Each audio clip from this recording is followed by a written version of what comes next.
I'm going to be telling you some very simple tips and tricks you can do to self-edit so that when you do get to the point of beta readers and a professional editor, you are getting as much as you can for your dollar. You want to make sure as many simple mistakes have been taken care of so that the professional editor doesn't have to worry about them. They can focus on helping you make your book the best that it can be. Now, something editors and publishers talk about as far as new writers or fairly inexperienced writers, something that just really grinds their gears is using multiple spellings of either a character's name or a creature or a location, having a lack of consistency in spelling. In my first book, Blood Fiercely Defended, I talk about griffins. Now, I have two different kinds of griffins I talk about. The ones that are quite large, that are big enough that you could ride, and ones that are small, like the size of a house cat that could perch on your shoulder. Now, to help distinguish between the two, I had two different spellings for them, and I tried to speak about one more than I did the other one, just to kind of help with the clarification. Something I made sure to do before I brought it to the professional editor was I went through and looked up every spelling of griffin I could think of. Now, if you're using Word document, you simply press Control F. A little search box will pop up on the top right of your screen, and you just enter in whatever it is that you want to find. So I typed in every version of the word griffin I could think of, and I made sure with a little post-it note next to my desktop that this spelling means this griffin, this spelling means this kind, and I made sure that that was consistent for every time that that word came up. I made sure that if the griffin was spelled this way, we're talking about the small one. If the griffin is spelled this way, we're talking about the big one. And that any other spellings didn't make the cut. It was one or the other. Something else I did with this simple feature was I looked up its. This is something that for some reason, every once in a while, I forget which is which. I don't know why. This is something that, again, is really easy. You just have a post-it note next to it. It's with, it's without, this is what it means. And you go through, you search every it's, and you make sure that that is the proper way to spell it. This means when it gets to the professional editor, they don't have to worry about looking at every it's and making sure that it's okay. It also means that because they're human, sometimes they miss things. If your book gets past them with them not checking every single it's, you don't have to worry about it because you've already done that. Sticking with a Word document just for now, another easy thing to do is change the font size or the font type or even the line spacing. So just highlight the entire document and either go from Times New Roman to, you could do Comic Sans, or italic bold, or you simply go from 12-point font to 14-point font, or even 10-point font, or go from a single spacing to double spacing or 1.5 spacing. Now, why does that work? This works because when you see something the same way over and over and over again, you start to assume things about it.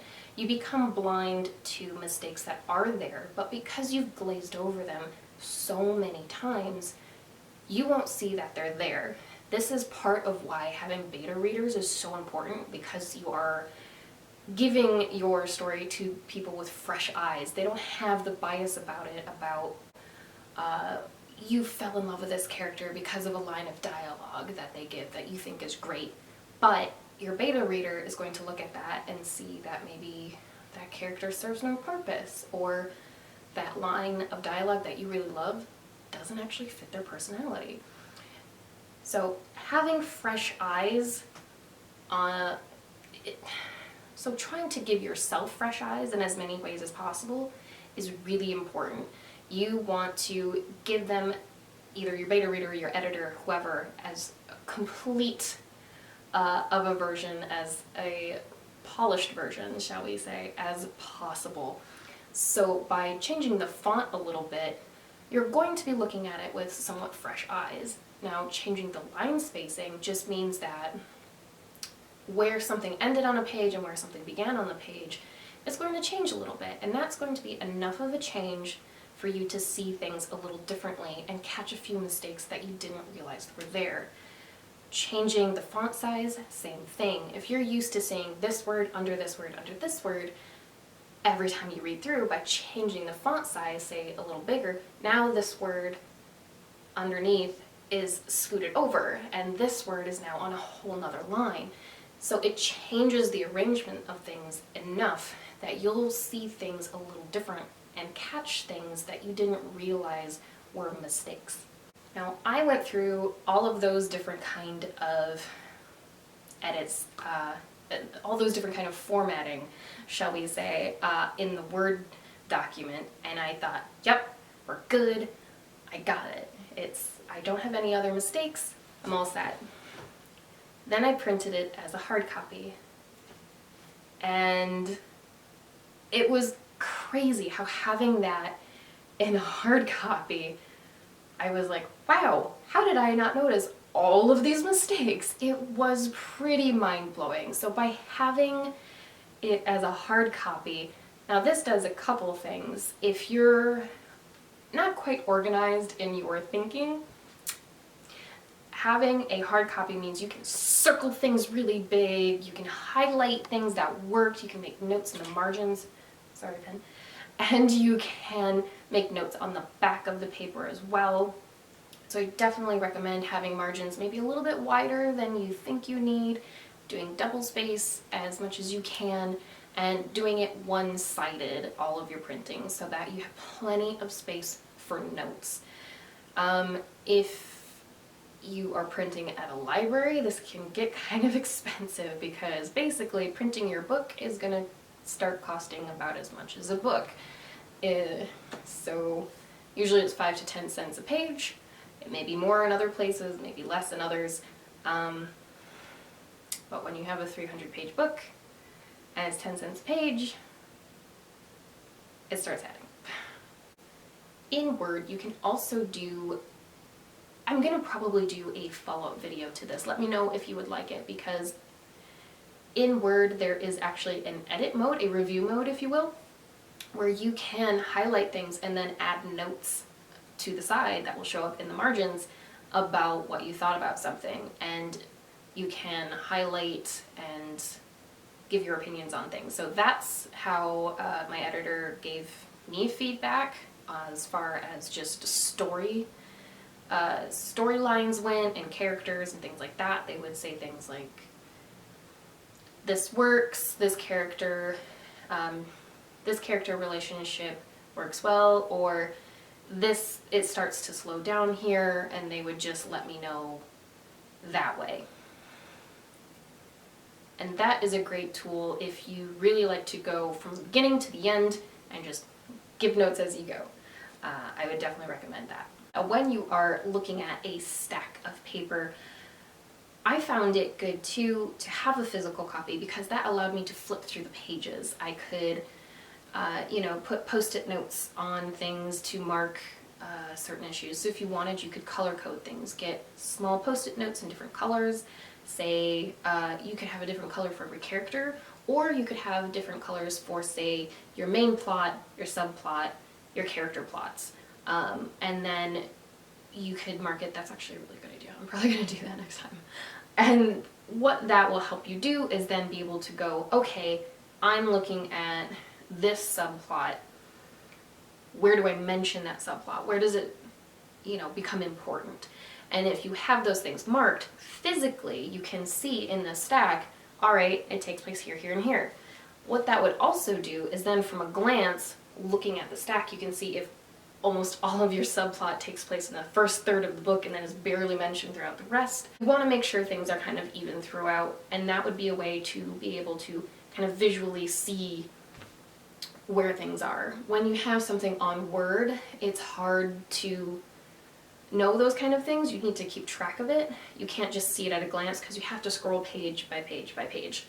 Having a physical copy also helps mimic what it's going to be like as a physical book a little bit as well. And that's something that if you want to get a better idea of what that would be like, printing off a physical copy is really going to help. I also found it really good to have a physical copy because if I was checking about, okay, I'm talking about this thing that I mentioned earlier, I could then have the page talking about it the second time and the page where I first reference it right next to each other. And that meant I could see exactly side by side if I was being consistent with the wording, the flow, the energy, if you will, the kind of mood between mentioning that thing in the 2 different locations or 3 or 4 different locations. You can spread it out all over the floor if you want to. Basically, it comes down to try to give yourself a fresh perspective on your story in as many different ways as you can think of. Changing the color of the words, changing the font size or type. Do whatever you can to kind of give yourself a little bit of a unique perspective, a fresh perspective on your story. Now, why is self-editing so important? If you can self-edit pretty well, it's going to do 2 things. One, it hones your skills as a storyteller, because if you can tell what's wrong with your own writing, you're more likely to be able to write something that is really good. You want to be able to identify your own issues, so that way when you get to a professional editor and you give it to someone else, it becomes even better. The better you can make it on your own, the better it's going to be as an end product. Now, just from a very practical financial side of things, this also means that when you do get it to someone that, you're paying them for their time, you are getting more for your dollar. If you don't have to worry about them finding all your little mistakes because you've already got those, they can spend more time helping you get the bigger picture, the bigger issues fixed. And your story will only be better because of it. If you have tips and tricks that have worked for you, please leave them down in the comments below. If you have tools for self-editing that you know of, please share so that we can all improve our writing and we can really grow this community and write even better stories. So thank you so much for watching. As always, likes, comments, and subscribes are wildly appreciated, and I will see you in the next chapter.